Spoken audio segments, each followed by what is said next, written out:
ਦ Benipal show ਦੇਖਣ ਵਾਲੇ ਸਮੁੱਚੇ ਦਰਸ਼ਕਾਂ ਨੂੰ ਦਵਿੰਦਰ ਸਿੰਘ ਬੈਨੀਪਾਲ ਵੱਲੋਂ ਪਿਆਰ ਅਤੇ ਸਤਿਕਾਰ ਸਹਿਤ ਸਤਿ ਸ਼੍ਰੀ ਅਕਾਲ। ਆਪ ਸਭਨਾਂ ਦਾ ਇਸ ਪ੍ਰੋਗਰਾਮ ਵਿੱਚ ਨਿੱਘਾ ਸਵਾਗਤ ਅਤੇ ਅੱਜ ਇੱਕ ਵਾਰ ਫਿਰ ਤੋਂ ਆਪ ਸਭਨਾਂ ਨੂੰ ਸਾਹਿਬ ਸ੍ਰੀ ਗੁਰੂ ਨਾਨਕ ਦੇਵ ਜੀ ਦੇ ਪ੍ਰਕਾਸ਼ ਦਿਹਾੜੇ ਦੀ ਲੱਖ ਲੱਖ ਮੁਬਾਰਕਬਾਦ। ਦੋਸਤੋ, ਕੁਝ ਖਬਰਾਂ ਨੇ ਲਗਭਗ ਬਹੁਤੀਆਂ ਕੀ ਇਹ ਆਖਿਆ ਜਾ ਸਕਦਾ ਕਿ ਸਾਰੀਆਂ ਹੀ ਲਗਭਗ ਕਿਸਾਨੀ ਸੰਘਰਸ਼ ਦੇ ਨਾਲ ਜੁੜੀਆਂ ਹੋਈਆਂ ਨੇ। ਕਿਸੇ ਪਾਸਿਓਂ ਕੁਝ ਬਿਆਨ ਆ ਰਿਹਾ ਹੈ ਤੇ ਕਿਸੇ ਪਾਸਿਓਂ ਕੁਝ ਹੋਰ ਬਿਆਨ ਆ ਰਿਹਾ ਹੈ। ਆਓ ਇੱਕ ਇੱਕ ਕਰਕੇ ਇਹਨਾਂ ਖਬਰਾਂ ਨੂੰ ਪਹਿਲਾਂ ਸੰਖੇਪ ਦੇ ਵਿੱਚ ਤੇ ਫਿਰ ਵਿਸਥਾਰ ਨਾਲ ਵਿਚਾਰੀਏ। ਹਰੇਕ ਚੰਗੇ ਕੰਮ ਵਿੱਚ ਰੁਕਾਵਟਾਂ ਆਉਂਦੀਆਂ ਨੇ, ਨਰਿੰਦਰ ਮੋਦੀ ਨੇ ਕਿਹਾ। ਕੇਂਦਰ ਨੇ ਭੇਜਿਆ ਕਿਸਾਨ ਜਥੇਬੰਦੀ ਨੂੰ ਰਸਮੀ ਤੌਰ ਤੇ ਗੱਲਬਾਤ ਦਾ ਸੱਦਾ। ਕੈਪਟਨ ਦਾ ਕੇਂਦਰ ਨੂੰ ਸਵਾਲ ਕਿਉਂ ਨਹੀਂ ਸੁਣ ਰਹੇ ਕਿਸਾਨਾਂ ਦੀ ਗੱਲ। ਕਿਸਾਨ ਅੰਦੋਲਨ ਕੇਂਦਰੀ ਗ੍ਰਹਿ ਮੰਤਰੀ ਅਮਿਤ ਸ਼ਾਹ ਨੂੰ ਮਿਲਣ ਪੁੱਜੇ ਖੇਤੀਬਾੜੀ ਮੰਤਰੀ ਤੋਮਰ। ਸਰਕਾਰ ਲੱਭਣ ਲੱਗੀ ਹੱਲ, ਕਿਸਾਨਾਂ ਨੇ ਕਿਹਾ ਲਿਖਤੀ ਸੱਦੇ ਤੋਂ ਬਗੈਰ ਨਹੀਂ ਕਰਾਂਗੇ ਗੱਲ। ਕਿਸਾਨਾਂ ਦੇ ਰੋਹ ਨੂੰ ਦੇਖਦਿਆਂ ਖੇਤੀ ਕਾਨੂੰਨ ਵਾਪਸ ਲਵੇ ਕੇਂਦਰ, ਸਰਦਾਰਾ ਸਿੰਘ ਜੌਲ। ਅਤੇ ਇਸੇ ਤਰ੍ਹਾਂ ਇੱਕ ਮੰਦਭਾਗੀ ਖਬਰ ਮਿਲੀ ਹੈ ਕਿ ਇਸ ਸੰਘਰਸ਼ ਦੇ ਦੌਰਾਨ ਇੱਕ ਹੋਰ ਕਿਸਾਨ ਨੇ ਦਮ ਤੋੜ ਦਿੱਤਾ ਹੈ। ਦੋਸਤੋ, ਜਿੱਥੇ ਇਹ ਸਾਰੀਆਂ ਖਬਰਾਂ ਤੁਹਾਡੇ ਨਾਲ ਵਿਸਥਾਰ ਸਹਿਤ ਵਿਚਾਰਨੀਆਂ ਨੇ, ਉਸ ਤੋਂ ਪਹਿਲਾਂ ਤੁਹਾਨੂੰ ਬੇਨਤੀ ਹੈ ਕਿ ਜੇਕਰ ਹਾਲੇ ਤੱਕ ਤੁਸੀਂ ਆਪਣੇ ਇਸ ਚੈਨਲ ਨੂੰ ਸਬਸਕ੍ਰਾਈਬ ਨਹੀਂ ਕੀਤਾ ਤਾਂ ਕਿਰਪਾ ਕਰਕੇ ਸਬਸਕ੍ਰਾਈਬ ਕਰਕੇ ਨੋਟੀਫਿਕੇਸ਼ਨ ਵਾਲੀ ਘੰਟੀ ਜ਼ਰੂਰ ਨੱਪ ਲਿਓ। ਤੇ ਦੂਸਰੀ ਬੇਨਤੀ ਤੁਹਾਨੂੰ ਸਾਰਿਆਂ ਨੂੰ ਇਹ ਹੈ ਕਿ ਜੇਕਰ ਤੁਸੀਂ ਕੱਲ੍ਹ ਦਾ ਪ੍ਰੋਗਰਾਮ ਨਹੀਂ ਦੇਖਿਆ, ਉਸ ਦੇ ਵਿੱਚ ਮੈਂ ਜ਼ਿਕਰ ਕੀਤਾ ਸੀ ਕਿ 237 ਵਰ੍ਹੇ ਪਹਿਲਾਂ ਦਿੱਲੀ ਕਿਵੇਂ ਕੂਚ ਕੀਤਾ ਸੀ ਪੰਜਾਬੀਆਂ ਨੇ, ਸਿੰਘਾਂ ਨੇ, ਅਤੇ ਦਿੱਲੀ ਨੂੰ ਕਿਵੇਂ ਫਤਿਹ ਕੀਤਾ ਸੀ। ਤੇ ਉਹ ਜ਼ਰੂਰ ਵੇਖਿਓ ਤਾਂ ਕਿ ਇਤਿਹਾਸਕ ਤੱਥ ਪਤਾ ਲੱਗ ਸਕਣ। ਤੇ ਆਓ ਅੱਜ ਦੀਆਂ ਖਬਰਾਂ ਦੇ ਉੱਤੇ ਵਿਸਥਾਰ ਨਾਲ ਚਰਚਾ ਕਰੀਏ। ਪ੍ਰਧਾਨ ਮੰਤਰੀ ਨਰਿੰਦਰ ਮੋਦੀ, ਜਿਨ੍ਹਾਂ ਦੀ ਹਾਂ ਜਾਂ ਨਾ ਦੇ ਉੱਤੇ ਆ ਕੇਂਦਰੀ ਕਾਨੂੰਨ ਵਾਪਸ ਲੈ ਜਾਣਗੇ ਜਾਂ ਨਹੀਂ, ਗੱਲ ਸਾਰੀ ਖੜੀ ਹੈ। ਹੁਣ ਤੁਸੀਂ ਦੇਖੋ, ਇੱਕ ਪਾਸੇ ਸੱਦੇ ਦੀ ਉਡੀਕ ਕੀਤੀ ਜਾ ਰਹੀ ਸੀ ਤੇ ਹੁਣੇ ਖਬਰ ਮਿਲ ਰਹੀ ਹੈ ਕਿ ਸੱਦਾ ਮਿਲ ਗਿਆ। ਪਰ ਪ੍ਰਧਾਨ ਮੰਤਰੀ ਅੱਜ ਵਾਰਾਣਸੀ ਯਾਤਰਾ ਦੇ ਦੌਰਾਨ ਦੇਵ ਦੀਵਾਲੀ ਮੌਕੇ ਰਾਜਘਾਟ ਤੇ ਦੀਵੇ ਜਗਾਏ। ਦੀਵੇ ਜਗਾਉਣ ਤੋਂ ਬਾਅਦ ਪ੍ਰਧਾਨ ਮੰਤਰੀ ਮੋਦੀ ਨੇ ਰਾਜਘਾਟ ਤੇ ਆਮ ਲੋਕਾਂ ਨੂੰ ਸੰਬੋਧਨ ਕੀਤਾ ਤੇ ਉਸ ਸੰਬੋਧਨ ਦੇ ਵਿੱਚ ਜਿਹੜੀ ਗੱਲ ਆਖੀ ਆ ਉਹ ਬਹੁਤ ਅਹਿਮ ਹੈ। ਉਹ ਕਹਿੰਦੇ ਨਵੇਂ ਖੇਤੀਬਾੜੀ ਕਾਨੂੰਨ ਜਿਹੜੇ ਬਣਾਏ ਸੀ ਸਾਡੀ ਸਰਕਾਰ ਨੇ, ਉਹਨਾਂ ਦੇ ਖਿਲਾਫ ਰੋਸ ਪ੍ਰਦਰਸ਼ਨ ਹੋ ਰਹੇ ਨੇ, ਧਰਨੇ ਦਿੱਤੇ ਜਾ ਰਹੇ ਨੇ। ਤੇ ਮੋਦੀ ਕਹਿੰਦੇ ਨਵਾਂ ਕੰਮ ਕੋਈ ਵੀ ਕਰੀਏ, ਚੰਗਾ ਕੰਮ ਕੋਈ ਵੀ ਕਰੀਏ, ਉਹਦਾ ਵਿਰੋਧ ਜ਼ਰੂਰ ਹੁੰਦਾ।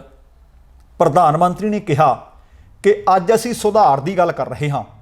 ਸਮਾਜ ਅਤੇ ਵਿਵਸਥਾ ਵਿੱਚ ਸੁਧਾਰ ਦੇ ਬਹੁਤ ਵੱਡੇ ਪ੍ਰਤੀਕ ਤਾਂ ਕਹਿੰਦੇ ਖੁਦ ਗੁਰੂ ਨਾਨਕ ਦੇਵ ਜੀ ਸੀ। ਕਹਿੰਦੇ ਅਸੀਂ ਦੇਖਿਆ ਕਿ ਵਿਰੋਧ ਤਾਂ ਉਹਨਾਂ ਦਾ ਵੀ ਹੋਇਆ ਸੀ ਜਦੋਂ ਉਹਨਾਂ ਨੇ ਸਮਾਜ ਸੁਧਾਰਨ ਦੀ ਗੱਲ ਕੀਤੀ। ਕਹਿੰਦੇ ਅਸੀਂ ਇਹ ਵੀ ਦੇਖਿਆ ਕਿ ਜਦੋਂ ਸਮਾਜ ਜਾਂ ਰਾਸ਼ਟਰ ਹਿੱਤ ਵਿੱਚ ਬਦਲਾਅ ਕੀਤੇ ਜਾਂਦੇ ਨੇ ਤਾਂ ਬੇਲੋੜੇ ਵਿਰੋਧ ਦੀਆਂ ਆਵਾਜ਼ਾਂ ਜ਼ਰੂਰ ਉੱਠਦੀਆਂ ਨੇ। ਆਹ ਗੱਲ ਨੋਟ ਕਰਨ ਵਾਲੀ ਹੈ। ਕਹਿੰਦੇ ਬੇਲੋੜੇ ਵਿਰੋਧ ਦੀਆਂ ਆਵਾਜ਼ਾਂ ਜ਼ਰੂਰ ਉੱਠਦੀਆਂ ਨੇ, ਪਰ ਜਦੋਂ ਉਹਨਾਂ ਸੁਧਾਰਾਂ ਦੀ ਮਹੱਤਤਾ ਕਹਿੰਦੇ ਸਾਹਮਣੇ ਆਉਣ ਲੱਗਦੀ ਹੈ ਤਾਂ ਸਭ ਕੁਝ ਠੀਕ ਹੋ ਜਾਂਦਾ। ਇਹੀ ਸਿੱਖ ਸਾਨੂੰ ਕਹਿੰਦੇ ਗੁਰੂ ਨਾਨਕ ਦੇਵ ਜੀ ਦੇ ਜੀਵਨ ਤੋਂ ਮਿਲਦੀ ਹੈ। ਹੁਣ ਹਵਾਲੇ ਗੁਰੂ ਨਾਨਕ ਦੇਵ ਜੀ ਦੇ ਰਹੇ ਸੀ, ਪਰ ਇਹਦੇ ਵਿੱਚੋਂ ਇੱਕ ਗੱਲ ਨਿਕਲ ਕੇ ਸਾਹਮਣੇ ਆ ਰਹੀ ਹੈ ਕਿ ਹਾਲੇ ਵੀ ਉਹ ਟਸ ਤੋਂ ਮਸ ਹੁੰਦੇ ਨਜ਼ਰ ਨਹੀਂ ਆ ਰਹੇ। ਪ੍ਰਧਾਨ ਮੰਤਰੀ ਨੇ ਨਵੇਂ ਖੇਤੀਬਾੜੀ ਕਾਨੂੰਨਾਂ ਦੇ ਖਿਲਾਫ ਹੋ ਰਹੇ ਵਿਰੋਧ ਦੇ ਹਵਾਲੇ ਵਿੱਚ ਕਾਸ਼ੀ ਵਿਸ਼ਵਨਾਥ ਕੋਰੀਡੋਰ ਅਤੇ ਰਾਮ ਮੰਦਿਰ ਦੀ ਉਦਾਹਰਨ ਵੀ ਦਿੱਤੀ। ਉਹਨਾਂ ਕਿਹਾ ਕਿ ਕਾਸ਼ੀ ਲਈ ਜਦੋਂ ਵਿਕਾਸ ਦੇ ਕੰਮ ਸ਼ੁਰੂ ਹੋਏ ਸੀ, ਵਿਰੋਧ ਕਰਨ ਵਾਲਿਆਂ ਨੇ ਸਿਰਫ ਵਿਰੋਧ ਲਈ ਵਿਰੋਧ ਕੀਤਾ ਸੀ ਤੇ ਉਦੋਂ ਵੀ ਵੱਡੇ ਪੱਧਰ ਤੇ ਕਹਿੰਦੇ ਵਿਰੋਧ ਹੋਇਆ।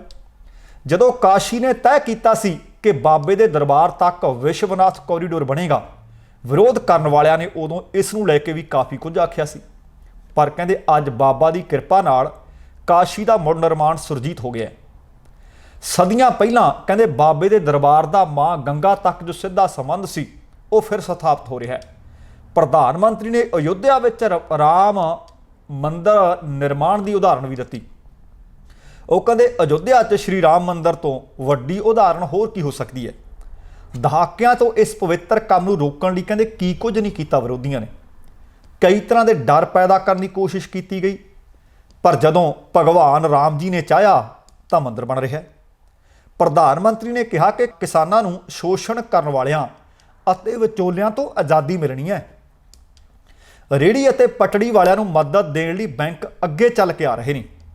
ਹੁਣ ਤੁਸੀਂ ਦੇਖੋ ਕਿ ਇੱਕ ਪਾਸੇ ਕਿਸਾਨ ਅੰਦੋਲਨ, ਇਹਦਾ ਮਤਲਬ ਉਹ ਇਸ ਨੂੰ ਬੇਲੋੜਾ ਦੱਸ ਰਹੇ ਨੇ, ਤੇ ਜਦੋਂ ਇਹ ਰੈਲੀ ਨੂੰ ਉਹਨਾਂ ਨੇ ਸੰਬੋਧਨ ਕੀਤਾ, ਆ ਜਨ ਸਭਾ ਨੂੰ ਸੰਬੋਧਨ ਕੀਤਾ, ਲੋਕਾਂ ਨੂੰ ਸੰਬੋਧਨ ਕੀਤਾ, ਤੇ ਦੂਸਰੇ ਪਾਸੇ ਕੈਪਟਨ ਅਮਰਿੰਦਰ ਸਿੰਘ ਹੋਰੀ ਨੇ ਉਤਰਿਆ ਮੈਦਾਨ 'ਚ।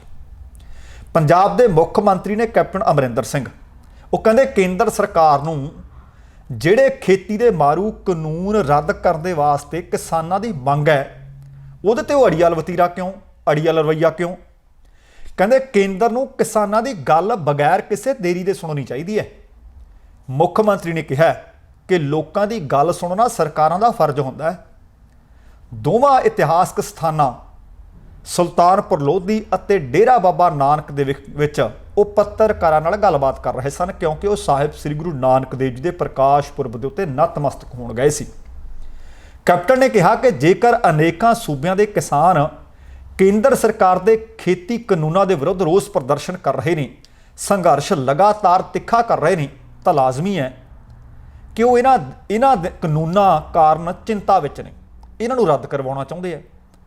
ਕੈਪਟਨ ਨੇ ਕਿਹਾ ਕਿ ਉਹਨਾਂ ਦੀ ਸਰਕਾਰ ਕਿਸਾਨਾਂ ਦੇ ਹੱਕ ਵਿੱਚ ਡਟ ਕੇ ਖੜ੍ਹਨ ਦੀ ਵਚਨਬੱਧਤਾ ਨੂੰ ਅੱਜ ਫਿਰ ਦੁਹਰਾਉਂਦੀ ਹੈ, ਤੇ ਪ੍ਰਧਾਨ ਮੰਤਰੀ ਵੱਲੋਂ ਨਵੇਂ ਕਾਨੂੰਨਾਂ ਨੂੰ ਕਿਸਾਨਾਂ ਲਈ ਲਾਹੇਵੰਦ ਦੱਸਣ ਦੇ ਸਟੈਂਡ ਬਾਰੇ ਕੈਪਟਨ ਅਮਰਿੰਦਰ ਸਿੰਘ ਨੇ ਕਿਹਾ ਕਿ ਪ੍ਰਧਾਨ ਮੰਤਰੀ ਹੁਣ ਤੋਂ ਨਹੀਂ, ਸ਼ੁਰੂ ਤੋਂ ਹੀ ਕਹਿ ਰਹੇ ਨੇ, ਜਿਸ ਕਰਕੇ ਪੰਜਾਬ ਨੂੰ ਆਪਣੇ ਕਿਸਾਨਾਂ ਦੇ ਹੱਕਾਂ ਦੀ ਰਾਖੀ ਲਈ ਬਿੱਲ ਪਾਸ ਕਰਨੇ ਪਏ ਹੈ।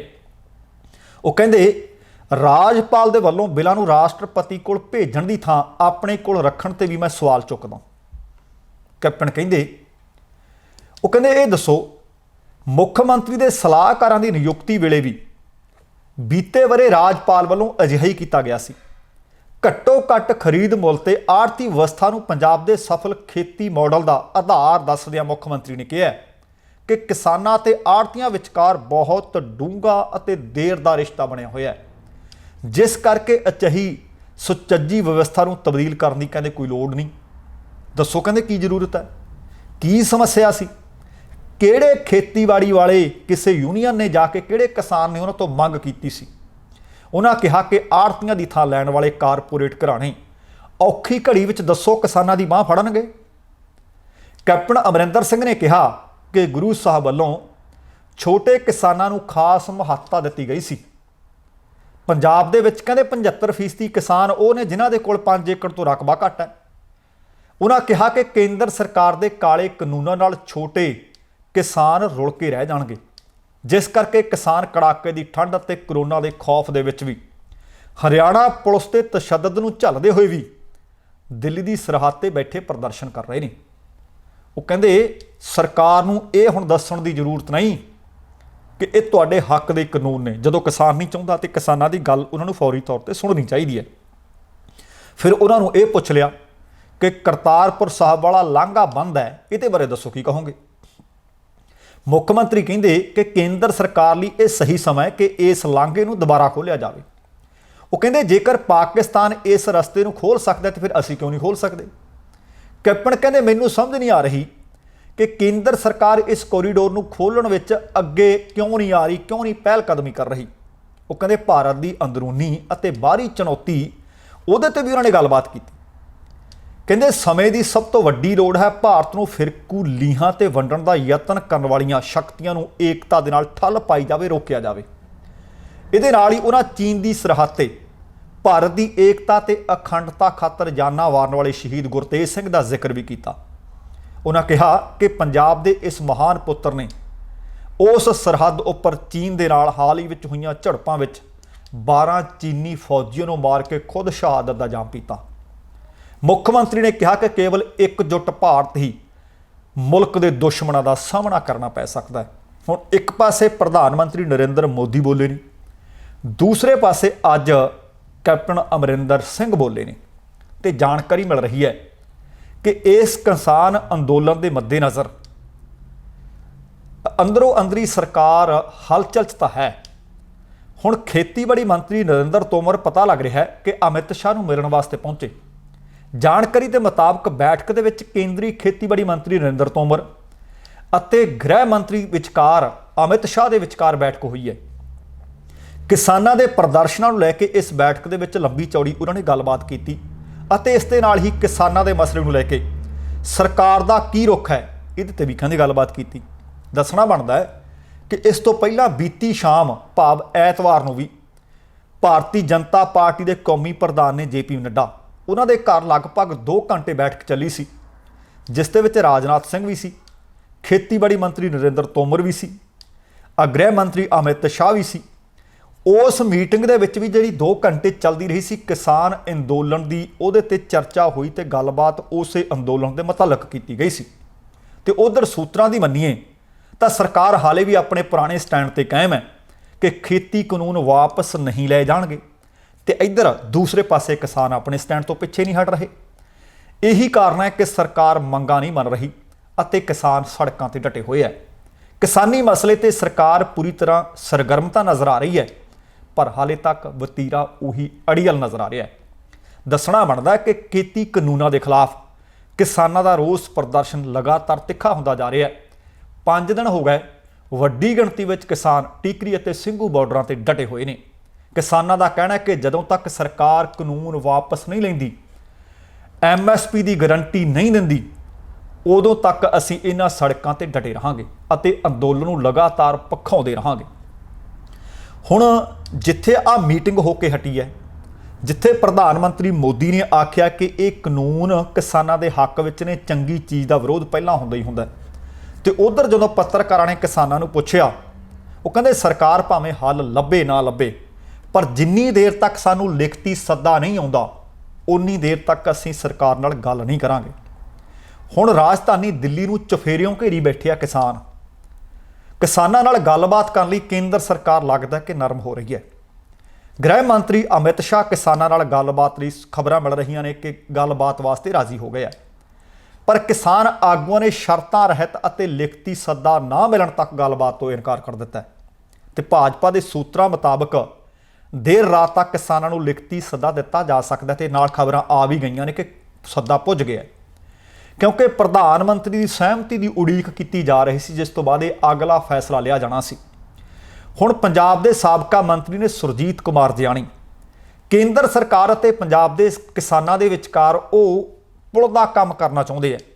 ਜਿਆਣੀ ਦਾ ਆਖਣਾ ਹੈ ਕਿ ਕਿਸਾਨਾਂ ਨੂੰ ਹਾਂ ਪੱਖੀ ਹੁੰਗਾਰਾ ਮਿਲ ਸਕਦਾ ਹੈ ਤੇ ਇੱਧਰ ਹਰਿਆਣੇ ਦੀਆਂ ਖਾਪ ਪੰਚਾਇਤਾਂ ਕਿਸਾਨਾਂ ਦੇ ਹੱਕ ਵਿੱਚ ਨਿੱਤਰ ਆਈਆਂ ਨੇ। ਯੂਪੀ ਅਤੇ ਉੱਤਰਾਖੰਡ ਦੇ ਕਿਸਾਨਾਂ ਨੇ ਗਾਜੀਪੁਰ ਹੱਦ ਜਾਮ ਕੀਤੀ ਹੋਈ ਹੈ। ਮੱਧ ਪ੍ਰਦੇਸ਼ ਤੋਂ, ਛੱਤੀਸਗੜ੍ਹ ਤੋਂ, ਰਾਜਸਥਾਨ ਤੋਂ ਵੀ ਕਿਸਾਨ ਦਿੱਲੀ ਪੁੱਜਣੇ ਸ਼ੁਰੂ ਹੋ ਗਏ ਨੇ। ਭਾਰਤ ਭਰ ਦੇ ਕਿਸਾਨਾਂ ਦਾ ਦਿੱਲੀ ਦੇ ਵਿੱਚ ਪੁੱਜਣਾ ਸਰਕਾਰ ਤੇ ਦਬਾਅ ਵਧਣਾ ਲਾਜ਼ਮੀ ਸੀ। ਭਾਰਤੀ ਕਿਸਾਨ ਯੂਨੀਅਨ ਡਕੌਂਦਾ ਦੇ ਜਨਰਲ ਸਕੱਤਰ ਨੇ ਜਗਮੋਹਨ ਸਿੰਘ ਅਤੇ ਕਿਸਾਨ ਆਗੂ ਡਾਕਟਰ ਦਰਸ਼ਨਪਾਲ, ਉਹਨਾਂ ਦਾ ਕਹਿਣਾ ਹੈ ਕਿ ਕਿਸਾਨ ਦਿੱਲੀ ਦੇ ਵਿੱਚ ਫੈਸਲਾ ਕੁੰਨ ਲੜਾਈ ਲੜਨ ਵਾਸਤੇ ਆਏ ਹੋਏ ਆ। ਉਹਨਾਂ ਕਿਹਾ ਕਿ ਕੇਂਦਰ ਸਰਕਾਰ ਜਾਂ ਜਿੰਨੀ ਦੇਰ ਤੱਕ ਗ੍ਰਹਿ ਮੰਤਰੀ ਜਾਂ ਖੇਤੀਬਾੜੀ ਮੰਤਰੀ ਸਾਨੂੰ ਲਿਖਤੀ ਸੁਨੇਹਾ ਨਹੀਂ ਭੇਜੇਗਾ, ਸ਼ਰਤਾਂ ਰਹਿਤ ਸੁਨੇਹਾ ਨਹੀਂ ਭੇਜੇਗਾ, ਕਿਸਾਨ ਆਗੂ ਉਹਨਾਂ ਦੇ ਨਾਲ ਗੱਲਬਾਤ ਨਹੀਂ ਕਰਨਗੇ ਤੇ ਗੱਲਬਾਤ ਤੋਂ ਅਸੀਂ ਪਿੱਛੇ ਵੀ ਹਟਦੇ ਨਹੀਂ। ਤੇ ਹੁਣ ਉਧਰੋਂ ਇਹ ਵੀ ਖਬਰਾਂ ਆ ਰਹੀਆਂ ਨੇ ਕਿ ਸੰਘਰਸ਼ ਸਿਰਫ ਹੁਣ ਇਹ ਕਿਸਾਨ ਤੇ ਮਜ਼ਦੂਰਾਂ ਦਾ ਨਹੀਂ ਰਿਹਾ, ਇਹਦੇ ਵਿੱਚ ਕਲਾਕਾਰ ਵੀ ਸ਼ਾਮਲ ਨੇ। ਹੁਣ ਟਰਾਂਸਪੋਰਟ ਯੂਨੀਅਨਾਂ ਦਾ ਵੀ ਪਤਾ ਲੱਗਿਆ ਕਿ ਉਹ ਵੀ ਹੱਕ ਵਿੱਚ ਨਿੱਤਰ ਆਈਆਂ ਨੇ। ਦਿੱਲੀ ਦੀਆਂ ਟੈਕਸੀਆਂ ਤੇ ਟਰੱਕ ਯੂਨੀਅਨਾਂ ਨੇ ਕਿਸਾਨਾਂ ਦੇ ਹੱਕ ਵਿੱਚ ਹਾਂ ਦਾ ਨਾਅਰਾ ਮਾਰ ਦਿੱਤਾ। ਟੈਕਸੀ ਡਰਾਈਵਰਾਂ ਨੇ, ਟਰੱਕ ਯੂਨੀਅਨ ਆਗੂਆਂ ਨੇ ਕਿਸਾਨਾਂ ਨੂੰ ਸਮਰਥਨ ਦਿੰਦਿਆਂ ਕਿਹਾ ਕਿ ਆਮ ਲੋਕਾਂ ਲਈ ਟੈਕਸੀ ਦੀ ਸਰਵਿਸ ਬੰਦ ਕਰ ਦਿਆਂਗੇ, ਪਰ ਕਿਸਾਨਾਂ ਲਈ 24 ਘੰਟੇ ਸੇਵਾਵਾਂ ਜਾਰੀ ਰਹਿਣਗੀਆਂ। ਟੈਕਸੀ ਡਰਾਈਵਰਾਂ ਦੇ ਇਸ ਫੈਸਲੇ ਨਾਲ ਕੇਂਦਰ ਸਰਕਾਰ ਤੇ ਜਿੱਥੇ ਦਬਾਅ ਵਧੇਗਾ, ਉੱਥੇ ਲੋਕਾਂ ਨੂੰ ਵੱਡੀਆਂ ਮੁਸ਼ਕਲਾਂ ਦਾ ਸਾਹਮਣਾ ਕਰਨਾ ਪਏਗਾ, ਕਿਉਂਕਿ ਜਦੋਂ ਆਮ ਲੋਕਾਂ ਦੇ ਨੱਕ ਵਿੱਚ ਦਮ ਕਰ ਦਿੱਤਾ ਤੇ ਕਿਸਾਨਾਂ ਦੇ ਇਸ ਅੰਦੋਲਨ ਦਾ ਦਬਾਅ, ਪ੍ਰੈਸ਼ਰ ਸਰਕਾਰ ਤੇ ਹੋਰ ਵਧੇਗਾ। ਹੁਣ ਤੁਸੀਂ ਦੇਖੋ ਕਿ ਸਮੁੱਚੀ ਦੁਨੀਆ ਦੇ ਵਿੱਚ ਗੁਰੂ ਨਾਨਕ ਦੇਵ ਜੀ ਦਾ ਪ੍ਰਕਾਸ਼ ਪੁਰਬ ਮਨਾਇਆ ਜਾ ਰਿਹਾ ਹੈ ਤੇ ਹੁਣ ਭਾਵੇਂ ਕਿਸਾਨ ਬਾਰਡਰ ਤੇ ਬੈਠਾ ਹੈ, ਪਰ ਕਿਸਾਨ ਆਪਣੇ ਗੁਰੂ ਦਾ ਪੁਰਬ ਮਨਾਉਣਾ ਨਹੀਂ ਭੁੱਲੇ। ਟਿਕਰੀ, ਕੁੰਡਲੀ, ਬਰਾੜੀ, ਜਿੱਥੇ ਜਿੱਥੇ ਵੀ ਕਿਸਾਨ ਬੈਠੇ ਨੇ, ਗੁਰੂ ਨਾਨਕ ਦੇਵ ਜੀ ਦੇ ਪ੍ਰਕਾਸ਼ ਪੁਰਬ ਦੇ ਸੰਬੰਧ ਵਿੱਚ ਉਹਨਾਂ ਨੇ ਪਾਠ ਵੀ ਕੀਤਾ, ਉਹਨਾਂ ਨੇ ਕੀਰਤਨ ਵੀ ਕੀਤਾ। ਕਿਸਾਨਾਂ ਨੇ ਦੱਸਿਆ ਕਿ ਕੀਰਤਨ ਦੀ ਸਮਾਪਤੀ ਅਤੇ ਅਰਦਾਸ ਤੋਂ ਬਾਅਦ ਕੜਾਹ ਪ੍ਰਸ਼ਾਦ ਦੀ ਦੇਗ ਵਰਤਾਈ ਗਈ ਕਿਸਾਨਾਂ ਨੇ ਬੈਰੀਕੇਡ ਦੇ ਪਰਲੇ ਪਾਸੇ ਖੜੇ ਪੁਲਿਸ ਸੁਰੱਖਿਆ ਮੁਲਾਜ਼ਮਾਂ ਨੂੰ ਪ੍ਰਸ਼ਾਦ ਲੈਣ ਲਈ 1 ਜਾਂ 2 ਮੁਲਾਜ਼ਮ ਭੇਜਣ ਦੀ ਅਨਾਉਂਸਮੈਂਟ ਕੀਤੀ, ਪਰ ਸੁਰੱਖਿਆ ਮੁਲਾਜ਼ਮਾਂ ਨੇ ਕਿਸਾਨਾਂ ਤੋਂ ਪ੍ਰਸ਼ਾਦ ਲੈਣ ਤੋਂ ਪਤਾ ਲੱਗ ਰਿਹਾ ਕਿ ਇਨਕਾਰ ਕਰ ਦਿੱਤਾ, ਕਿਉਂਕਿ ਉਹਨਾਂ ਨੂੰ ਆਗਿਆ ਨਹੀਂ ਸੀ ਬੈਰੀਕੇਡ ਪਾਸ ਕਰਕੇ ਦੂਸਰੇ ਪਾਸੇ ਜਾਣ ਦੀ। ਪਰ ਮੀਡੀਆ ਵੱਲੋਂ ਪ੍ਰਸ਼ਾਦ ਨਾ ਲੈਣ ਬਾਰੇ ਸਵਾਲ ਕਰਨ ਤੋਂ ਬਾਅਦ ਸੁਰੱਖਿਆ ਮੁਲਾਜ਼ਮ ਪ੍ਰਸ਼ਾਦ ਲੈਣ ਲਈ ਫਿਰ ਅੱਗੇ ਆ ਗਏ, ਕਿਉਂਕਿ ਉਹਨਾਂ ਨੂੰ ਪੁੱਛਿਆ ਕਿ ਪ੍ਰਸ਼ਾਦ ਤਾਂ ਗੁਰੂ ਦਾ ਹੈ, ਕਿਉਂ ਨਹੀਂ ਲੈਣ ਜਾ ਰਹੇ। ਬਾਅਦ ਦੇ ਵਿੱਚ ਜਦੋਂ ਇਹ ਸਵਾਲ ਉਹਨਾਂ ਨੂੰ ਹੋਣ ਲੱਗੇ ਤਾਂ ਸੁਰੱਖਿਆ ਮੁਲਾਜ਼ਮਾਂ ਨੇ ਪ੍ਰਸ਼ਾਦ ਲੈ ਲਿਆ। ਜਾਣਕਾਰੀ ਮਿਲ ਰਹੀ ਹੈ ਕਿ ਕੇਂਦਰ ਸਰਕਾਰ ਵੱਲੋਂ ਹੁਣ ਭਾਰਤ ਦੀਆਂ 32 ਕਿਸਾਨ ਜਥੇਬੰਦੀਆਂ ਨੂੰ ਅੱਜ 3 ਵਜੇ 1 ਦਸੰਬਰ ਨੂੰ 3 ਵਜੇ ਇਹਨਾਂ ਖੇਤੀਬਾੜੀ ਕਾਨੂੰਨਾਂ ਦੇ ਬਾਬਤ ਗੱਲਬਾਤ ਕਰਨ ਲਈ ਸੱਦਾ ਪੱਤਰ ਰਸਮੀ ਤੌਰ ਤੇ ਭੇਜ ਦਿੱਤਾ ਗਿਆ ਹੈ ਅਤੇ ਇਹ ਬੈਠਕ ਵਿਗਿਆਨ ਭਵਨ ਦੇ ਵਿੱਚ ਕੀਤੇ ਜਾਣ ਬਾਰੇ ਖੇਤੀ ਮੰਤਰਾਲੇ ਦੇ ਅਧਿਕਾਰੀ ਨੇ ਸੰਜੇ ਅਗਰਵਾਲ ਉਹਨਾਂ ਵੱਲੋਂ ਇੱਕ ਪੱਤਰ ਭੇਜ ਦਿੱਤਾ ਗਿਆ ਤੇ ਇਸ ਬੈਠਕ ਤੋਂ ਪਹਿਲਾਂ ਕਿਸਾਨ ਜਥੇਬੰਦੀਆਂ ਆਪਸੀ ਬੈਠਕ ਕਰ ਰਹੀਆਂ। ਦੱਸਣਾ ਬਣਦਾ ਕਿ ਇਸ ਤੋਂ ਪਹਿਲਾਂ 2 ਬੈਠਕਾਂ ਹੋ ਚੁੱਕੀਆਂ ਨੇ। ਇੱਕ ਸੰਜੇ ਅਗਰਵਾਲ ਨਾਲ ਹੋਈ ਸੀ, ਦੂਸਰੀ ਮੀਟਿੰਗ ਪੀਯੂਸ਼ ਗੋਇਲ ਜਿਹੜੇ ਰੇਲ ਮੰਤਰੀ ਨੇ ਅਤੇ ਕੇਂਦਰੀ ਖੇਤੀਬਾੜੀ ਮੰਤਰੀ ਨਰਿੰਦਰ ਤੋਮਰ ਨਾਲ ਹੋਈ ਸੀ ਤੇ ਦੋਵਾਂ ਬੈਠਕਾਂ ਦੇ ਵਿੱਚ ਨਤੀਜਾ ਕੋਈ ਨਹੀਂ ਸੀ ਨਿਕਲ ਸਕਿਆ। ਕਿਸਾਨ ਜਥੇਬੰਦੀਆਂ ਵੱਲੋਂ ਦਿੱਲੀ ਦੀਆਂ ਸਰਹੱਦਾਂ ਤੇ ਖੇਤੀ ਕਾਨੂੰਨ ਦੇ ਖਿਲਾਫ ਮੁਜ਼ਾਹਰੇ ਕੀਤੇ ਜਾ ਰਹੇ ਹੈ। ਇਸੇ ਦੌਰਾਨ ਖਬਰ ਮਿਲ ਰਹੀ ਹੈ ਕਿ ਖੇਤੀਬਾੜੀ ਮੰਤਰੀ ਨਰਿੰਦਰ ਸਿੰਘ ਤੋਮਰ ਨੇ ਦੱਸਿਆ ਕਿ ਪ੍ਰਦਰਸ਼ਨ ਕਰ ਰਹੀਆਂ ਕਿਸਾਨ ਯੂਨੀਅਨਾਂ ਨੂੰ ਨਵੇਂ ਖੇਤੀ ਕਾਨੂੰਨਾਂ ਬਾਰੇ ਚਿੰਤਾਵਾਂ ਦੂਰ ਕਰਨ ਲਈ 1 ਦਸੰਬਰ ਨੂੰ ਗੱਲਬਾਤ ਵਾਸਤੇ ਅਸੀਂ ਸੱਦਾ ਭੇਜ ਦਿੱਤਾ ਹੈ। ਹੁਣ ਵੇਖਦੇ ਹਾਂ ਕਿ ਕਿਸਾਨ ਆਗੂ ਮੀਟਿੰਗ ਕਰ ਰਹੇ ਨੇ ਕਿ ਇਸ ਸੱਦੇ ਨੂੰ ਉਹ ਪ੍ਰਵਾਨ ਕਰਦੇ ਨੇ, ਕਿਉਂਕਿ ਕਿਸਾਨ ਆਗੂ ਪਹਿਲਾਂ ਹੀ ਆਖ ਚੁੱਕੇ ਨੇ। ਹਾਲੇ ਇਹ ਨਹੀਂ ਪਤਾ ਲੱਗ ਸਕਿਆ ਕਿ ਇਸ ਸੱਦੇ ਦੇ ਵਿੱਚ ਕੋਈ ਸ਼ਰਤ ਰੱਖੀ ਗਈ ਹੈ ਜਾਂ ਨਹੀਂ, ਕਿਉਂਕਿ ਕਿਸਾਨ ਆਗੂਆਂ ਨੇ ਆਖ ਦਿੱਤਾ ਕਿ ਕਿਸੇ ਸ਼ਰਤ ਨੂੰ ਮੰਨ ਕੇ ਅਸੀਂ ਗੱਲਬਾਤ ਨਹੀਂ ਕਰਨੀ। ਦੂਸਰੀ ਸ਼ਰਤ ਉਹਨਾਂ ਦੀ ਇਹ ਹੈ ਕਿ ਇਹ ਤਿੰਨੇ ਖੇਤੀ ਕਾਨੂੰਨ ਵਾਪਸ ਜੇਕਰ ਲੈਣ ਨੂੰ ਕੇਂਦਰ ਸਰਕਾਰ ਮੰਨੇਗੀ ਤਾਂ ਅਸੀਂ ਗੱਲਬਾਤ ਕਰਾਂਗੇ। ਕਿਸਾਨ ਧਿਰਾਂ ਹੁਣ ਮੀਟਿੰਗ ਕਰ ਰਹੀਆਂ ਨੇ, ਵੇਖਦੇ ਹਾਂ ਕਿ ਮੀਟਿੰਗ ਦੇ ਇਹ ਸੱਦੇ ਨੂੰ ਪ੍ਰਵਾਨ ਕੀਤਾ ਜਾਂਦਾ ਜਾਂ ਨਹੀਂ। ਹੁਣ ਸਰਦਾਰਾ ਸਿੰਘ ਜੌਹਲ ਨੂੰ ਲਗਭਗ ਸਾਰੇ ਜਾਣਦੇ ਆ। ਹੁਣ ਪੰਜਾਬ ਦੇ ਪ੍ਰਸਿੱਧ ਖੇਤੀਬਾੜੀ ਅਰਥ ਸ਼ਾਸਤਰੀ ਨੇ, ਪਦਮ ਭੂਸ਼ਣ ਜੇਤੂ ਨੇ ਸਰਦਾਰਾ ਸਿੰਘ ਜੌਹਲ। ਸਰਦਾਰਾ ਸਿੰਘ ਜੌਹਲ ਦਾ ਬਿਆਨ ਬਹੁਤ ਮਹੱਤਵਪੂਰਨ ਹੈ। ਉਹ ਕਹਿੰਦੇ ਕੇਂਦਰ ਸਰਕਾਰ ਵੱਲੋਂ ਲਾਗੂ ਕੀਤੇ ਗਏ ਖੇਤੀਬਾੜੀ ਕਾਨੂੰਨਾਂ ਦਾ ਜਦੋਂ ਵਿਰੋਧ ਹੋ ਰਿਹਾ ਹੈ, ਵਿਰੋਧ ਥਾਂ ਥਾਂ ਤੇ ਕੀਤਾ ਜਾ ਰਿਹਾ ਹੈ, ਚੱਪੇ ਚੱਪੇ ਤੋਂ ਵਿਰੋਧ ਦੀਆਂ ਖਬਰਾਂ ਮਿਲ ਰਹੀਆਂ ਨੇ। ਪੰਜਾਬ ਦਾ ਕਿਸਾਨ ਵੀ ਧਰਨੇ ਪਹਿਲਾਂ 2 ਮਹੀਨੇ ਪੰਜਾਬ ਦੇ ਵਿੱਚ ਲਾਉਂਦਾ ਰਿਹਾ, ਫਿਰ ਹਰਿਆਣਾ ਲੰਘ ਕੇ ਹੁਣ ਉਹ ਦਿੱਲੀ ਜਾ ਕੇ ਬੈਠ ਗਿਆ। ਉਹ ਕਹਿੰਦੇ ਜਦੋਂ ਸਾਰੇ ਕਿਸਾਨਾਂ ਦੇ ਵੱਲੋਂ ਇਹਨਾਂ ਧਰਨਿਆਂ ਦਾ ਸਮਰਥਨ ਕੀਤਾ ਜਾ ਰਿਹਾ ਹੈ ਤਾਂ ਫਿਰ ਕੇਂਦਰ ਸਰਕਾਰ ਨੂੰ ਆ ਤਿੰਨੇ ਹੀ ਕਾਨੂੰਨ ਜੇ ਕਿਸਾਨਾਂ ਦੇ ਜਿਹੜੇ ਕਹਿੰਦੇ ਆ ਕਿ ਅਸੀਂ ਹਿੱਤਾਂ 'ਚ ਬਣਾਏ ਆ, ਉਹ ਕਹਿੰਦੇ ਜਦੋਂ ਕਿਸਾਨ ਸਮਝਦਾ ਹੀ ਨਹੀਂ ਕਿ ਇਹ ਕਾਨੂੰਨ ਸਾਡੇ ਹਿੱਤ ਵਿੱਚ ਹੈ ਤੇ ਇਹ ਕਾਨੂੰਨ ਸਮਝਦਾ ਕਿ ਕਾਲਾ ਉਹਨਾਂ ਵਾਸਤੇ ਹਾਨੀਕਾਰਕ ਹੈ, ਭਾਵੇਂ ਉਹ ਕਹਿੰਦੇ ਕਾਨੂੰਨ ਚੰਗਾ ਹੈ ਭਾਵੇਂ ਮਾੜਾ, ਇਹ ਤਾਂ ਹੁਣ ਸਵਾਲ ਹੀ ਨਹੀਂ ਉੱਠਦਾ। ਸਵਾਲ ਹੁਣ ਇਹ ਉੱਠਦਾ ਹੈ ਕਿ ਜਿਨ੍ਹਾਂ ਕਿਸਾਨਾਂ ਦੇ ਵਾਸਤੇ ਕੇਂਦਰ ਸਰਕਾਰ ਨੇ ਇਹ ਕਾਨੂੰਨ ਬਣਾਏ ਨੇ, ਜਿਸ ਦਾ ਸਾਰੇ ਦੇਸ਼ ਦੇ ਕਿਸਾਨ ਇਸ ਵਕਤ ਵਿਰੋਧ ਕਰ ਰਹੇ ਨੇ, ਫਿਰ ਸਰਕਾਰ ਨੂੰ ਫੌਰੀ ਤੌਰ ਤੇ ਇਹ ਕਾਲੇ ਕਾਨੂੰਨ ਵਾਪਸ ਲੈ ਲੈਣੇ ਚਾਹੀਦੇ ਹੈ ਤਾਂ ਜੋ ਭਾਰਤ ਦਾ ਅਮਨ ਚੈਨ ਬਣਿਆ ਰਹੇ। ਕਹਿੰਦੇ ਜੇਕਰ ਸਰਕਾਰ ਇਸ ਤਰ੍ਹਾਂ ਨਹੀਂ ਕਰਦੀ ਤਾਂ ਇਹ ਮੰਨ ਕੇ ਚੱਲੋ ਕਿ ਹਾਲਾਤ ਬੇਕਾਬੂ ਹੋ ਜਾਣ ਦਾ ਖਤਰਾ ਦਿਨ ਪ੍ਰਤੀ ਦਿਨ ਵੱਧਦਾ ਜਾ ਰਿਹਾ ਹੈ, ਕਿਉਂਕਿ ਕਿਸਾਨਾਂ ਨੇ ਭਾਵੇਂ ਉਹ ਕਿਸੇ ਆਗੂ ਦੀ ਅਗਵਾਈ ਵਿੱਚ ਗਏ ਨੇ, ਭਾਵੇਂ ਉਹ ਇਕੱਲੇ ਆਪਣੇ ਪੱਧਰ ਤੇ ਗਏ ਨੇ, ਕਿਸਾਨਾਂ ਨੇ ਆਲਰੇਡੀ ਇਹ ਐਲਾਨ ਕਰ ਦਿੱਤਾ ਹੈ ਕਿ 2 ਮਹੀਨੇ 4 ਮਹੀਨੇ 6 ਮਹੀਨੇ ਜਿੰਨਾ ਚਿਰ ਵੀ ਸਾਨੂੰ ਬੈਠਣਾ ਪਵੇ, ਜਦੋਂ ਤੱਕ ਇਹ ਕਾਨੂੰਨ ਸਰਕਾਰ ਵਾਪਸ ਨਹੀਂ ਲੈ ਲੈਂਦੀ ਅਸੀਂ ਦਿੱਲੀੋਂ ਵਾਪਸ ਨਹੀਂ ਆਉਣਾ। ਇਸੇ ਕਰਕੇ ਸਰਦਾਰਾ ਸਿੰਘ ਜੌਹਲ ਦਾ ਕਹਿਣਾ ਕਿ ਹੁਣ ਆਹ ਸਵਾਲ ਨਹੀਂ ਜਿਸ ਨੂੰ ਕੇਂਦਰ ਸਰਕਾਰ ਵਾਰ-ਵਾਰ ਆਖ ਰਹੀ ਹੈ ਕਿ ਕਿਸਾਨਾਂ ਦੇ ਹੱਕੀ ਕਾਨੂੰਨ ਨੇ, ਕਿਸਾਨਾਂ ਦੇ ਹਿੱਤ ਵਿੱਚ ਕਾਨੂੰਨ ਨੇ, ਉਹ ਕਹਿੰਦੇ ਹੁਣ ਇਹ ਸਵਾਲ ਨਹੀਂ। ਜਦੋਂ ਸਮੁੱਚਾ ਕਿਸਾਨ ਭਾਈਚਾਰਾ ਚਾਹੁੰਦਾ ਕਿ ਇਹ ਕਾਨੂੰਨ ਸਾਨੂੰ ਨਹੀਂ ਚਾਹੀਦੇ ਤਾਂ ਸਰਕਾਰ ਨੂੰ ਇਹ ਵਾਪਸ ਲੈਣ ਦੇ ਵਿੱਚ ਹਿਚਕਚਾਹਟ ਨਹੀਂ ਕਰਨੀ ਚਾਹੀਦੀ। ਅਗਲੀ ਖਬਰ, ਬੀਤੇ ਦਿਨਾਂ ਦੇ ਵਿੱਚ ਵੀ ਭਾਵੇਂ ਉਹ ਪੰਜਾਬ ਦੇ ਵਿੱਚ ਧਰਨੇ ਲੱਗੇ ਹੋਏ ਸੀ, ਭਾਵੇਂ ਦਿੱਲੀ ਨੂੰ ਜਾਂਦਿਆਂ ਦੁਰਘਟਨਾ ਦਾ ਸ਼ਿਕਾਰ ਹੋ ਕੇ ਕਈ ਕਿਸਾਨਾਂ ਦੀ ਮੌਤ ਹੋਈ ਹੈ, ਤੇ ਹੁਣ ਇੱਕ ਖਬਰ ਹੋਰ ਮਿਲ ਰਹੀ ਹੈ ਕਿ ਦਿੱਲੀ ਦੇ ਇਸ ਮੋਰਚੇ ਤੇ ਇੱਕ ਹੋਰ ਕਿਸਾਨ ਦੀ ਮੌਤ ਹੋ ਗਈ ਹੈ। ਦਿੱਲੀ ਦੇ ਵਿੱਚ ਚੱਲ ਰਿਹਾ ਕਿਸਾਨ ਅੰਦੋਲਨ। ਇਸ ਸੰਘਰਸ਼ ਦੇ ਵਿੱਚ ਸ਼ਾਮਲ ਸਨ ਸਮਰਾਲਾ ਨੇੜਲੇ ਪਿੰਡ ਖਟਰਾਂ ਦੇ ਲਗਭਗ 55 ਵਰ੍ਹਿਆਂ ਦੇ ਕਿਸਾਨ ਗੱਜਣ ਸਿੰਘ, ਉਹਨਾਂ ਦੀ ਮੌਤ ਹੋ ਗਈ।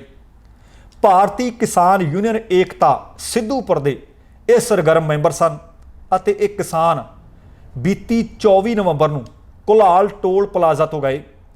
ਕਿਸਾਨਾਂ ਦੇ ਪਹਿਲੇ ਜਥੇ ਵਿੱਚ ਇਹ ਸ਼ਾਮਲ ਸਨ ਤੇ ਦਿੱਲੀ ਵੀ ਪੁੱਜੇ। ਕੜਾਕੇ ਦੀ ਠੰਡ ਵਿੱਚ ਆਪਣੇ ਸਾਥੀਆਂ ਦੇ ਨਾਲ ਇਹ ਟਿੱਕਰੀ ਬਾਰਡਰ ਤੇ ਇਸ ਸੰਘਰਸ਼ ਦੇ ਵਿੱਚ ਡਟੇ ਹੋਏ ਸਨ ਅਤੇ ਗੱਜਣ ਸਿੰਘ ਦੀ ਸ਼ਨੀਵਾਰ ਦੇਰ ਰਾਤ ਹਾਲਤ ਵਿਗੜਨ ਦੀ ਖਬਰ ਮਿਲੀ। ਉੱਥੇ ਮੌਜੂਦ ਭਾਰਤੀ ਕਿਸਾਨ ਯੂਨੀਅਨ ਸਿੱਧੂਪੁਰ ਦੇ ਜ਼ਿਲ੍ਹਾ ਪ੍ਰਧਾਨ ਬਲਵੀਰ ਸਿੰਘ ਖੀਰਨੀਆ ਨੇ ਦੱਸਿਆ ਕਿ ਉਹ ਪਹਿਲਾਂ ਤਾਂ ਆਪਣੇ ਇਸ ਸਾਥੀ ਨੂੰ ਇੱਕ ਨੇੜਲੇ ਪ੍ਰਾਈਵੇਟ ਹਸਪਤਾਲ ਵਿੱਚ ਲੈ ਕੇ ਗਏ, ਪਰ ਜਦੋਂ ਉਹਨਾਂ ਦੀ ਸਿਹਤ ਜ਼ਿਆਦਾ ਵਿਗੜੀ, ਗੰਭੀਰ ਹੋਈ, ਤਾਂ ਫਿਰ ਉਹਨਾਂ ਨੂੰ ਉਹ ਇੱਕ ਵੱਡੇ ਹਸਪਤਾਲ ਵੀ ਲੈ ਕੇ ਗਏ, ਜਿੱਥੇ ਫਿਰ ਤੜਕਸਾਰ ਗੱਜਣ ਸਿੰਘ ਦੀ ਮੌਤ ਹੋ ਗਈ। ਹੁਣ ਇੱਕ ਨਹੀਂ, ਮੈਂ ਪਹਿਲਾਂ ਵੀ ਤੁਹਾਨੂੰ ਦੱਸ ਰਿਹਾ ਸੀ ਕਿ ਕਈ ਕਿਸਾਨਾਂ ਦੀ ਪੰਜਾਬ ਦੇ ਵਿੱਚ ਧਰਨਿਆਂ ਦੌਰਾਨ ਮੌਤ ਹੋਈ ਹੈ ਅਤੇ ਕਈਆਂ ਦੀ ਦਿੱਲੀ ਵਿੱਚ ਦੇ ਰਹੇ ਧਰਨਿਆਂ ਕਾਰਨ ਮੌਤ ਹੋਈ ਹੈ। ਤੇ ਜਨਕ ਰਾਜ ਦੀ ਤੁਹਾਨੂੰ ਦੱਸਿਆ ਸੀ ਕਿ ਧਨੌਲਾ ਦੇ ਰਹਿਣ ਵਾਲੇ ਸੀ, ਗਰੀਬ ਸੀ, ਕਿਰਾਏ ਦੇ ਮਕਾਨ ਵਿੱਚ ਰਹਿੰਦੇ ਸੀ, ਸਾਈਕਲਾਂ ਦੇ ਟਾਇਰਾਂ ਨੂੰ ਪੈਂਚਰ ਲਾ ਕੇ ਪਰਿਵਾਰ ਦਾ ਗੁਜ਼ਾਰਾ ਕਰਦੇ ਸੀ। ਉਹਨਾਂ ਦੀ ਵੀ ਇੱਕ ਕਾਰ ਦੇ ਵਿੱਚ ਕਾਰ ਨੂੰ ਅੱਗ ਲੱਗਣ ਕਾਰਨ ਮੌਤ ਹੋ ਗਈ ਸੀ।